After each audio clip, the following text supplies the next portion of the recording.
SG Consultancy Services. Study MBBS in Russia, Philippines, Uzbekistan.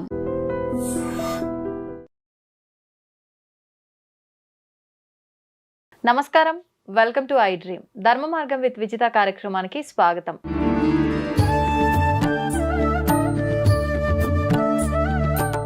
నమస్కారం గురుగారు.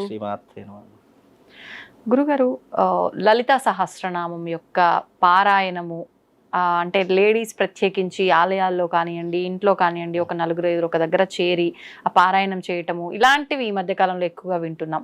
నిజంగా లలిత సహస్రనామ పారాయణం చేయటం వల్ల అంత ఫలితం ఉంటుందంటారా? చాలా అద్భుతమైనటువంటి ప్రశ్నమ్మ. అంటే చాలామంది కొన్ని నెగిటివ్ పాయింట్స్ని కూడా చెప్తే దాన్ని ఏ రకంగా పాజిటివ్లోకి మార్చాలి అనేటటువంటి అంశం మీద కొంతమంది రీసెర్చ్ చేస్తే ఏం చెయ్యాలో తెలియకుండా చీకటిలో ఉన్నటువంటి వాడికి వెలుగు కావాలి అని అనుకుంటే దానికి లలితా సహస్రనామ పారాయణం మంచి ఒక ఉపశమనం వాళ్లకు. అంటే ఒక రూపాయి ఖర్చు లేకుండా చక్కగా భక్తి శ్రద్ధలతో గనక లలితా సహస్రనామ పారాయణం గనక ఆచరిస్తే దానికి మించినటువంటి యజ్ఞము లేదు, దానికి మించినటువంటి క్రతువు లేదు, దానికి మించినటువంటి నామము లేదు అని శాస్త్రము. నామాలలోకెల్లా లలితా సహస్రనామం విశేషమైనటువంటి నామాలు. అది ఈ సృష్టికి మూలంగా ఉన్నటువంటి తల్లి యొక్క నామాలు. అందులోనూ లలితా సహస్రనామంలోనే మొట్టమొదటిగా వచ్చేటటువంటిది శ్రీమాత శ్రీ మహారాజ్ఞి. అంటే ఈ ముల్లోకాలకు మహారాణి అయినటువంటి తల్లి. కేవలం మనుషులకే మానవాళికే కాదు, దేవతలకు కూడా మహారాణి ఎవరు అనంటే ఆ లలితా పరమేశ్వరి అమ్మవారు. ఆ లలితా సహస్రనామాలు రహస్యమైనటువంటి నామాలతో కూడుకున్నటువంటి విధానాలు. జీవితంలో ఎవరికైనా కష్టకాలం ఉంది, ఆపత్కాలం ఉంది, విపత్కాలం ఉంది, నా జీవితంలో కష్టాల ఊబిలో కూడుకుపోతున్నాను అనుకున్న ప్రతి ఒక్కరూ ప్రతిరోజు లలితా సహస్రనామ పారాయణం ప్రారంభం చేయడము మీరు అలవాటు చేసుకోండి. మీ జీవితంలో కష్టము అనేటటువంటిది మీ జీవితంలో రాకుండా ఆ తల్లి మీకు రక్షణగా ఉండేటటువంటి ఒక కవచంగా ఉండేటటువంటి నామాలు ఏవైనా ఉన్నాయంటే అది లలితా సహస్రనామము. అందుకే అమ్మవారిని మహారాజ్ఞి అన్నారు. అగ్నితత్వంతో కూడుకున్నటువంటి తల్లి. అమ్మవారి యొక్క నామాలకు అనేక అర్థాలు ఉన్నాయి. అనేక అర్థాలలో మహా అగ్నితత్వం కలిగినటువంటి తల్లి నా కష్టాలను అగ్నిరూపకంగా దహించేసి నాకు పుణ్యాన్ని ప్రసాదించు అని చెప్పేటటువంటి మొట్టమొదటి నామము శ్రీమాత శ్రీ మహారాజ్ఞి అనేటటువంటి.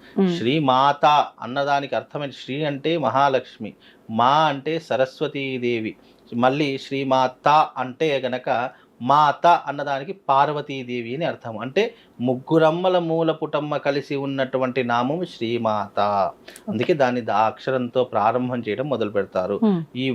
ఈ లలితా సహస్రనామ పారాయణం చేస్తే ముక్కోటి దేవతల యొక్క అనుగ్రహం ఒక్కసారిగా ఆ ఎవరైతే చదువుకుంటున్నారో వాళ్లకు కలుగుతుంది. నిజంగా చెప్తున్నాను, లలితా సహస్రనామ పారాయణాన్ని ఎవరైతే క్రమ పద్ధతిగా ప్రతిరోజు దాన్నొక విధానంగా చేసుకుంటారో, పద్ధతిగా చేసుకుంటారో, ఒక అనుష్ఠానంలాగా ఒక సాధనలాగా ఎవరైతే చేసుకుంటారో వాళ్లకు తప్పకుండా ఆ తల్లి అనుగ్రహం కలుగుతుంది. అంత గొప్పనైనటువంటి నామాలు లలితా సహస్రనామ స్తోత్రము. లాస్ట్కు అమ్మవారి యొక్క సహస్రనామాల కింద ఇది శ్రీ బ్రహ్మాండ పురాణే ఉత్తరఖండే శ్రీ లలితా సహస్రనామ స్తోత్ర కథనం నామ ద్వితీయోధ్యాయ సంపూర్ణము అని ఒక వర్డ్ వస్తుంది. అక్కడ సంపూర్ణము అని ఎప్పటికీ వాడకూడదు. అది ఒక్కసారి చదువుకుని ఏదైనా కుంకుమార్చన చేసుకునేటప్పుడు అక్కడికి ఎండ్ అయిపోయింది అని అనుకుంటే సంపూర్ణమని చదువుకోవాలి.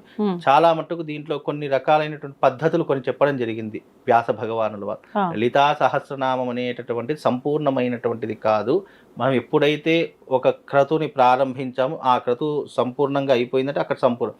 దీన్ని ఒక సాధనలా చేస్తున్నాము, దీన్ని ఒక ఉపాసనలా చేస్తున్నాము అనుకున్నప్పుడు అక్కడ ఎప్పుడు కూడా సంపూర్ణమని చదవకుండా దాన్ని నిరంతరము కూడా ఇక్కడ నిరంతరం చదువుకునేటటువంటి వాళ్లకు ఆ లలితా సహస్రనామం ఎప్పుడైతే మనం ఒక 21 రోజులు చదువుకుందామని అనుకుంటాము, 11 రోజులు చదువుకుందాం అనుకుంటాం, అప్పుడు ఆ దీక్ష పూర్తయినప్పుడు ఇది లలితా సహస్రనామ స్తోత్ర కథనామ ద్వితీయోధ్యాయ సంపూర్ణ అని చెప్పి అప్పుడు చెప్పాలి.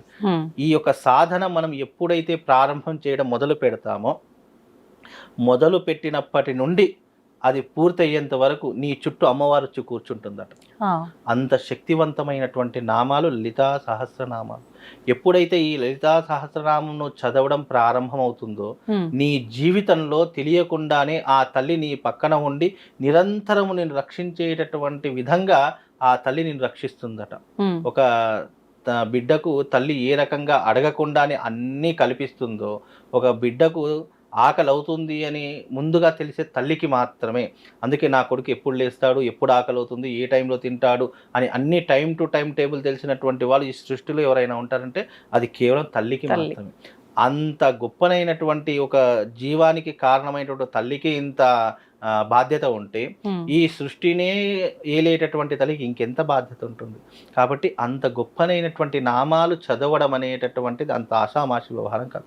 నిజంగా నేను చెప్తున్నాను కదండి, లలితా సహస్రనామాలు ఎవరు చదువుకోవాలి అని అంటే, మీ జీవితంలో అంధకారం ఉంది, మీ జీవితంలో ఎనలేనటువంటి బాధలు అనుభవిస్తున్నాము, నా భర్తతో బాధలు అనుభవిస్తున్నాను, భగవంతుడు నా నుదిటి రాతి ఇలా రాశాడు, భగవంతుడు ఎందుకో నాకు ఇలా అన్యాయం చేశాడు అని ఎవరెవరైతే బాధపడుతున్నారో భగవంతుని పేరు చెప్పి ఆ యొక్క బాధపడే ప్రతి ఒక్కరూ కూడా మీరు ఒక 21 రోజులు క్రమం తప్పకుండా లలితా సహస్రనామ పారాయణం చేయండి. మీ జీవితంలో ఎన్నో అద్భుతాలు జరుగుతాయి, ఎన్నో వింతలు విశేషాలు జరుగుతాయి. కటిక దారిద్రుడైనా సరే అపర కుబేరుడు కావడానికి, కటిక పేదరికంలో ఉన్నటువంటి వాడు ధనవంతుడు కావడానికి, నీ జీవితంలో కష్టాల ఊబిలో కూడుకుపోయావు, నాకు ఉద్యోగం రావట్లేదు, వివాహం కావట్లేదు, సంతానం కావట్లేదు, అయ్యో నా జీవితంలో ఎన్నో రకాల ఆర్థిక సమస్యలు ఉన్నాయి అనుకున్న ప్రతి ఒక్కరూ 21 రోజులు మీరు క్రమం తప్పకుండా పారాయణం చేయండి. ఆ తల్లి మిమ్మల్ని ఎక్కడో కూర్చోబెడుతుందండి. ఎందుకంటే ఈ సృష్టిలో తండ్రి ప్రేమ కంటే తల్లి ప్రేమ చాలా గొప్పది. ఎందుకంటే తండ్రి ఒకసారి చెప్తే వినకపోవచ్చు, 2 సార్లు చెప్తే వినకపోవచ్చు, 3వ సారి అయినా వింటాడు.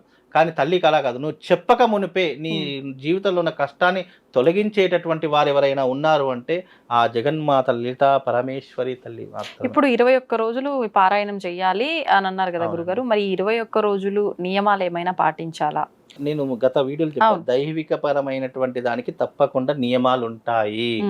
నియమము అనేది ఎందుకు పెట్టుకుంటాము అని అంటే, మనం ఏకాగ్రతతో ఉండడానికి, దీక్షగా ఉండడానికి. ఇప్పుడు అయ్యప్ప మాల వేసుకునే ప్రతి ఒక్కరూ కూడా ఎందుకు మాల వేసుకునే ఇవన్నీ చేస్తారు? మాల వేసుకోకుండా కూడా చేయొచ్చు కదా. ఆ మాల వేసుకోవడం ద్వారా, ఆ బట్టలు ధరించడం ద్వారా ఆ శక్తి, ఏదో ఒక తెలియనటువంటి శక్తి మనల్ని కంట్రోల్ చేస్తుంది. ఈ శరీరం, ఇప్పుడు మానవ దేహం అనేటటువంటిది ఇంద్రియ నిగ్రహంతో కూడుకొని ఉన్నట్టు. ఇంద్రియ నిగ్రహం కలగాలి అని అనుకున్నప్పుడు కొన్ని నియమాలు నువ్వు తప్పకుండా పెట్టుకోవాలి. ఎందుకంటే ఇంద్రియాలు ఎప్పుడు మన కంట్రోల్లో ఉండవు. మన శరీరంలో ఉన్నటువంటి ఇంద్రియాలు కానీ, ఆలోచనలు కానీ, విధానాలు కానీ, అవన్నీ కూడా మనకు ఏం చేస్తారు, ఒక మాయతో కప్పబడి ఉంటాయి. ఆ మాయ ఎలా ఉంటుందంటే, ఒక స్త్రీని చూడగానే ఒక ఆలోచన రావడము, లేదా కొంత డబ్బుని చూడగానే వ్యామోహం రావడము, ఇంకా కొన్ని పరిస్థితులు చూడగానే లేదా కొన్ని పరిహారాలు చూడగానే వాళ్ళకి ఏదో రకమైన తెలియనట్టు బుద్ధి మారిపోవడము, ఇలాంటివి వస్తూ ఉంటాయి. కాబట్టి ఇంద్రియ నిగ్రహం కలగాలి అని అనుకున్నప్పుడు, నువ్వు దైవిక పరమైనటువంటి ఆరాధన చేస్తున్నావు అనుకున్నప్పుడు తప్పకుండా నువ్వు కొన్ని నియమాలు, పద్ధతులు పాటిస్తే, ఆ పాటించిన నియమాలు, ఇక్కడ నువ్వు చదువుతున్నటువంటి ఈ సాధనలు, ఇవన్నీ ఏకీకృతమయ్యి దీనిలో నుంచి ఒక శక్తి ఉత్పన్నమవుతుంది.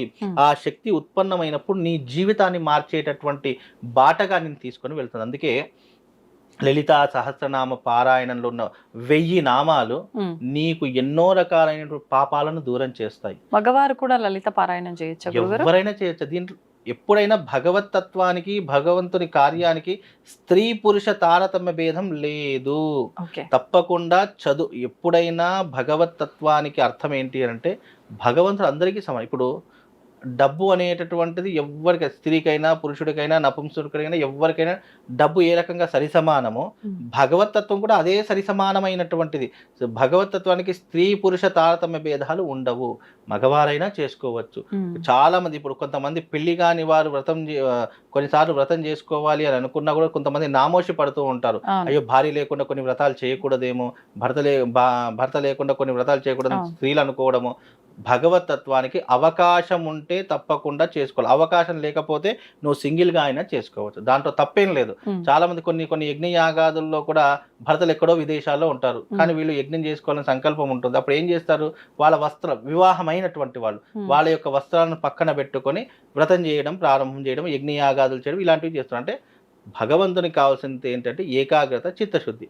ఇవి ఉన్న ప్రతి ఒక్కరు ఏ క్రతువైనా కేవలం ఇది పారాయణమే కాదు ఏదైనా చేసుకోవచ్చు.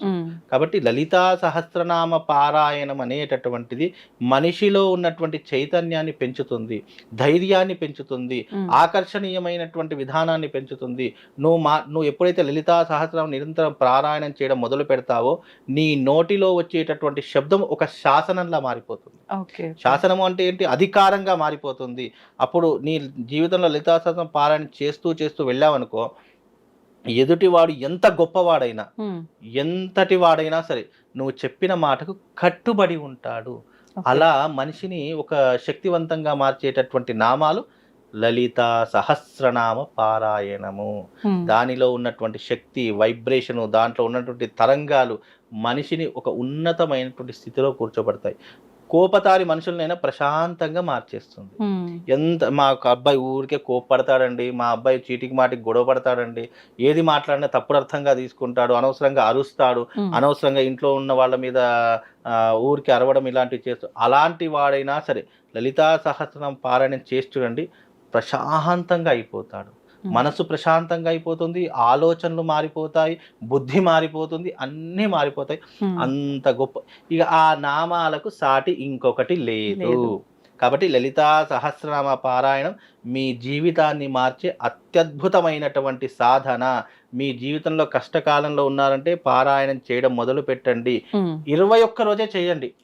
21 రోజు చేశారనుకోండి, వాళ్ళ జీవితంలో కొన్ని మార్పులు కనిపిస్తాయి. అబ్బా, అమ్మవారి దయ వల్ల నాకు మార్పు వచ్చింది అని చెప్పి ఇక దాన్ని చేయడమే ప్రారంభిస్తారు. ఒక వ్యక్తికి ఒక మంచి జరిగింది అనుకున్నప్పుడు దాన్ని ఇంకా నిరంతరం చేసుకుని వెళ్తే ఇంకా దాని యొక్క ప్రభావం రెట్టింపుగా వచ్చి నీ జీవితాన్ని ఉద్ధరింపజేయడానికి, ఆ తల్లి యొక్క ఆశీర్వాదం నీకు లభించడానికి ఇంతకంటా సులువైన మార్గం ప్రపంచంలో ఏది లేదు. నీ ఇంట్లో కాస్త టైం తీసుకొని అది చేసుకుంటే ఇక నీ జీవితంలో విద్య, ఉద్యోగం, ఆరోగ్యం, ఐశ్వర్యము, మంచి లాభాలు అన్నీ కూడా దాని ద్వారానే కలుగుతాయి. కాబట్టి అది ఒక గొప్పనైనటువంటి సహస్రనామ స్తోత్రము. దాన్ని చదివినటువంటి వారి యొక్క జీవితం ధన్యము. ధన్యవాదాలండి. తవ్వుతూనే శివలింగం సరే దాన్ని అట్లా కప్పేసేయండి, చూపించదండి. Krishna is there. మూర్తి పూజ కాదు, సాక్షాత్ బ్రజేంద్ర నందన భగవాన్ ఉన్నారు మూర్తిలో. ఏమీ ఆశించకుండా ఆరాధించే వాళ్ళు కూడా ఉన్నారా ప్రభుజీ? నిజమైన భక్తి అంటే మనకు తెలియదు కాబట్టి